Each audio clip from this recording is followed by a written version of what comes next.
ومن الناس من يعبد الله على حرف فإن أصابه خير اطمأن به وإن أصابته فتنة انقلب على وجهه خسر الدنيا والآخرة ذلك هو الخسران المبين يدعو من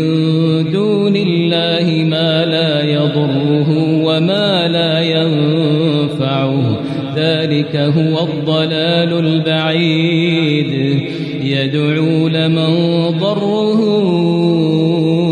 أقرب من نفعه لبئس المولى ولبئس العشير